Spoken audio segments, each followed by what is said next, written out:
Case Study Number 10 by Emily Lassane. A 6-year-old boy with a fever of 102 degrees complained of pain in his back and right leg. The following morning, he could not move his right leg. Muscular tone was greatly reduced in his right lower limb, and he could no longer walk. His mother took him to the doctor because something was definitely not right. His patellar reflex should look like this, but it could not be elicited. His Achilles tendon reflex should look like this, but it too could not be elicited. 2 months passed and the little boy went back to the doctor.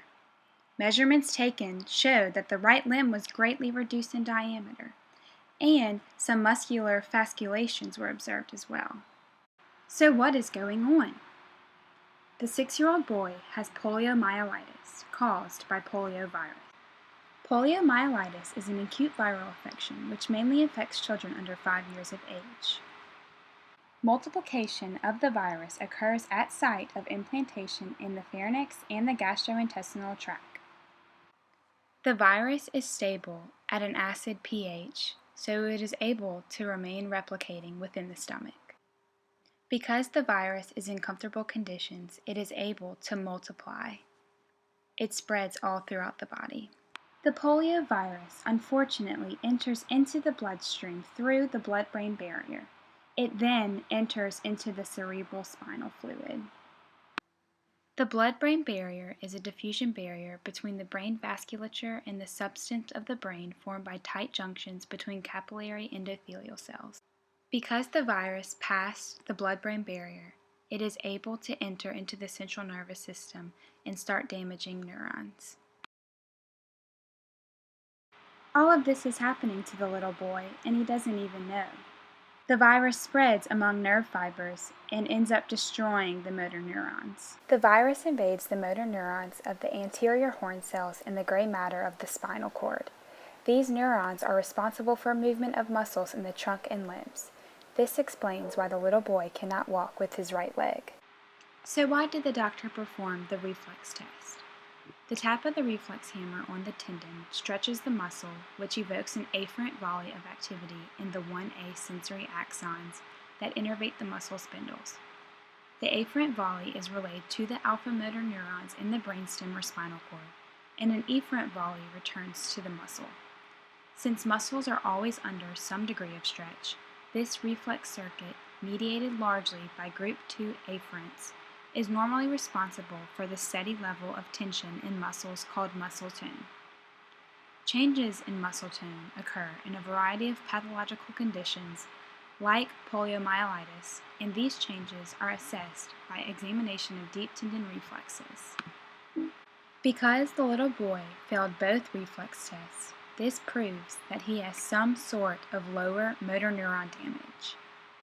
This explains why his muscle tone was greatly reduced and why his right limb was a lot smaller in diameter.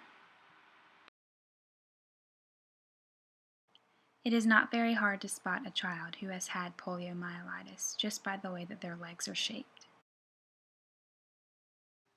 In children with poliomyelitis, paralysis occurs predominantly in large muscles of limbs, especially the lower limbs, with predominant involvement of the lumbar and cervical regions.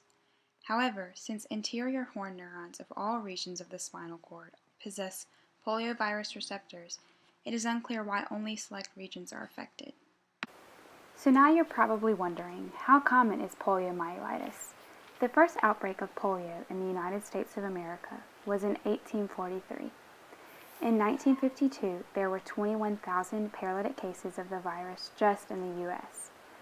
Luckily, the United States has gotten rid of polio, and 1979 was the last case in the U.S. Unfortunately, it is still a major problem, especially in Africa and a little bit in Asia. In 2009, there were 1,579 cases of polio reported globally. The numbers have decreased an extreme amount, but polio does still exist. The best way to prevent polio is by getting the polio vaccine. The little boy probably did not get the vaccine, which is why he got the disease. Many people wonder why children still get poliomyelitis if there is a vaccine available. If you look at this map, you can see that not everyone in the world is covered by the polio vaccine. This explains why a lot of the parts of the world people are still dealing with this poliomyelitis. If they had access to the vaccine, there would be less cases of the disease. The good thing about the poliovirus is it doesn't always enter into the bloodstream, causing poliomyelitis. Only 1 in 150 cases of the poliovirus are expected to result in paralysis of the lower limbs. Unfortunately, in this little boy's case, it did in fact travel into the CNS, damaging his motor neurons, leading to paralysis. But for those who do not experience paralysis, just have flu-like symptoms. They may experience a sore throat, headache, vomiting, and a fever. A lot of times, people could have poliovirus and not even know. It is important for people to understand that if they are traveling to a country that has the poliovirus, that they should be very careful and vaccinate. It is important that proper hand washing techniques are done every single day, and it is also important to get the polio vaccine so that we can eventually erase polio.